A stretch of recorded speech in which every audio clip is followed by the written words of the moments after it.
हम्म, नमस्कार। मैं हूं doctor Ghanshyam Kumawat, MCH urologist और किडनी ट्रांसप्लांट सर्जन।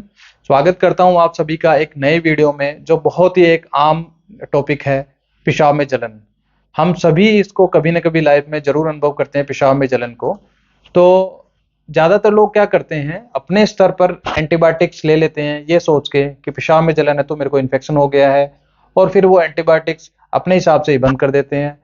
और इससे क्या नुकसान है कि ये एंटीबायोटिक्स हमेशा जरूरत नहीं पड़ती है पेशाब में जलन के लिए, क्योंकि हर बार यूरिन इन्फेक्शन इसका एक कारण नहीं होता है।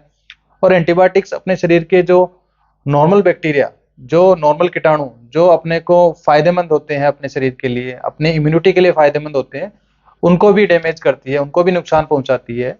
और भविष्य में भी ये एंटीबायोटिक्स अपने शरीर पे काम करना बंद कर देती है। तो हम जानेंगे आज कि कौन से कारण हैं और किन में एंटीबायोटिक की जरूरत पड़ती है। सबसे पहला कारण है डिहाइड्रेशन।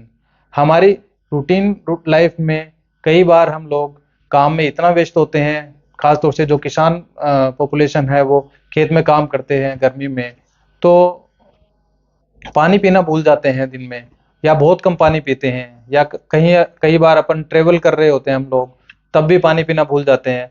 उसकी वजह से क्या होता है कि हमारी जो किडनी है, वो जब पानी की कमी शरीर में अनुभव करती है, तो वो पानी को ज़्यादा से ज़्यादा रोकने की कोशिश करती है।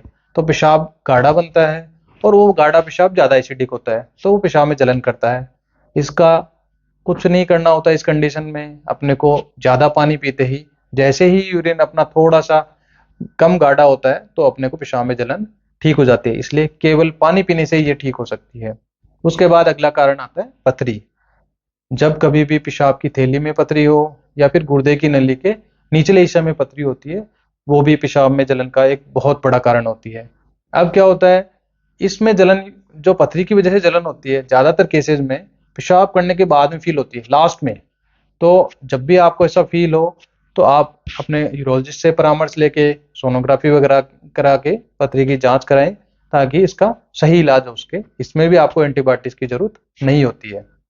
इसके बाद में अगला कारण आता है ड्रग इंड्यूस, यानी कि हम लोग किसी और कारण से दवाएं ले रहे हैं, जैसे आपने सर्दी जुकाम की है, या पेन किलर ले रहे हैं अपन, तो उन दवाइयों की वजह से भी पेशाब में जलन हो सकती है। ये दवाइयाँ कई बार क्या होता है, अपने को डॉक्टर की सलाह से ली हुई होती है, लेकिन जैसे ही पेशाब में जलन होती है, तो हमने डॉक्टर से वापस पूछना होता है। कई बार डोज डोज एडजस्टमेंट करते हैं अपन, और कई बार हम पानी पीने की ज़्यादा सलाह देते हैं, उससे ये जलन ठीक हो जाती है। इसमें भी हमें एंटीबायोटिक्स की जरूरत नहीं होती है। उसके बाद में नेक्स्ट कारण आता है यूरिनरी ट्रैक्ट इन्फेक्शन, जिसका हमने डिटेल वीडियो बना रखा है कि बहुत सारे कारण होते हैं। एक जन्मजात बच्चे से लेके एक बुजुर्ग आदमी तक यूरिन इन्फेक्शन के बहुत सारे कारण होते हैं।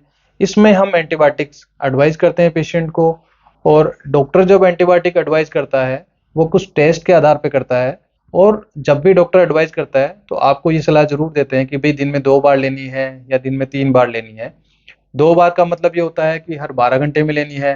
3 बार का मतलब ये होता है हर 8 घंटे में लेनी होती है। हम गलती कहाँ कर बैठते हैं कि 2 बार का मतलब ये नहीं समझते 12 घंटे, हम सुबह अपने टाइम के हिसाब से लेते हैं, फिर शाम को अपने टाइम के हिसाब से लेते हैं। तो ये भी अपने एंटीबायोटिक रेजिस्टेंट का काम करता है, ये चीज़ भी। तो आपको इस चीज़ का ध्यान रखना चाहिए।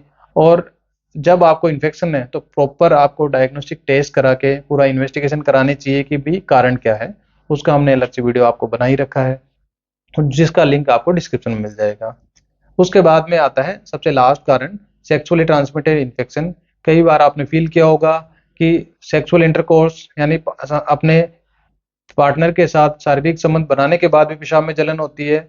ऐसी कंडीशन में आपको तुरंत यूरोलॉजिस्ट से कांटेक्ट करना चाहिए, क्योंकि इस कंडीशन में आपके दोनों पार्टनर का ट्रीटमेंट होता है।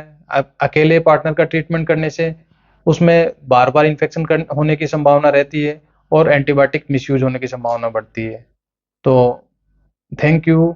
मैं सोचता हूँ आपको ये सारा वीडियो समझ में आया है। मिलते हैं अगले वीडियो में।